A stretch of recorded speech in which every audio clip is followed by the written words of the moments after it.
2 months had passed since David and I had made fast friends. David, it turns out, was kind of connected to virtually every social group within the P&P, circuit party, and raver scene in the city. As she would say, I'm not a slut, I'm just very, very social. I also learned that all terms suggesting the effeminate in reference to a gay man is in fact a means by which one denotes judgment upon another, i.e., I love him to death that she is such a slut. That particular Friday night, we perused the who's who and the what's left of the 1 a.m. San Antonio club crowd.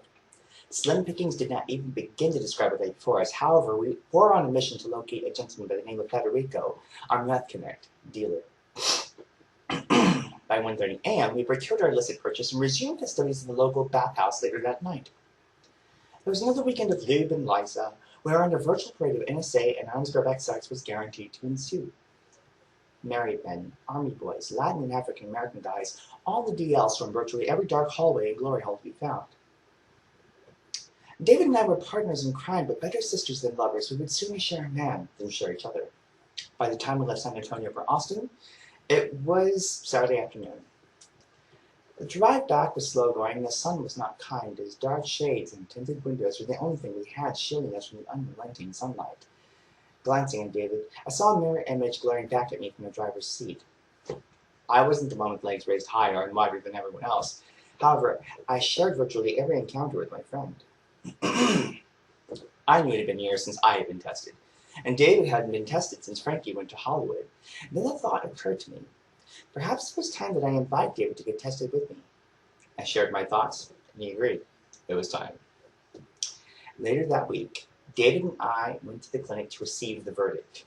Every minute seemed like an eternity. Every info movie became more and more unbearable as I began to do the math. Exactly how many unprotected sex partners had I had this year alone? My stomach soured as the chunks began to rise in my throat.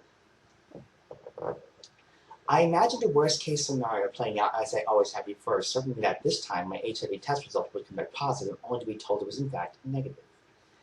This time, that was not the case. A counselor directed David and I to join her in the back. She asked if we were a couple as we had tested together. We informed her that we were not. She asked if we would like to learn of our results separately. We told her it was okay to do it together.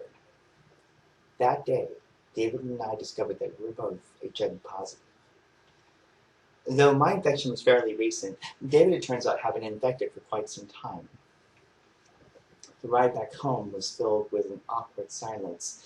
David was welling up inside his bloodshot eyes, evident of a cry that I was not equipped to hear or deal with at the moment. I could only think to break the silence with a joke. I guess I don't have to worry about dodging the bullet anymore, so when do you think they'll start me on my meds? My off-the-cuff remark was broken by more silence. David dropped me off at home and went on his way. I didn't hear back from him for the rest of that month.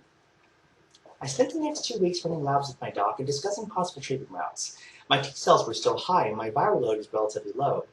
My doc wanted to wait on treatment, but advised that I be forthcoming about my status with all new partners and that I engage in protected sex at all times. Meanwhile, my Adan for Alan and barebackroughtrade.com accounts had gone unchanged as I was unwilling to advertise my HIV positive status to the world. I did, however, resolve to inform any and all persons I intended to sleep with that I was positive when the time came. Afraid of any social backlash or prejudice regarding my HIV status, I opted to keep it a secret until further discussion was warranted. After all, rejection predicated upon my outward appearance is hard enough to deal with, let alone rejection on the basis of my status.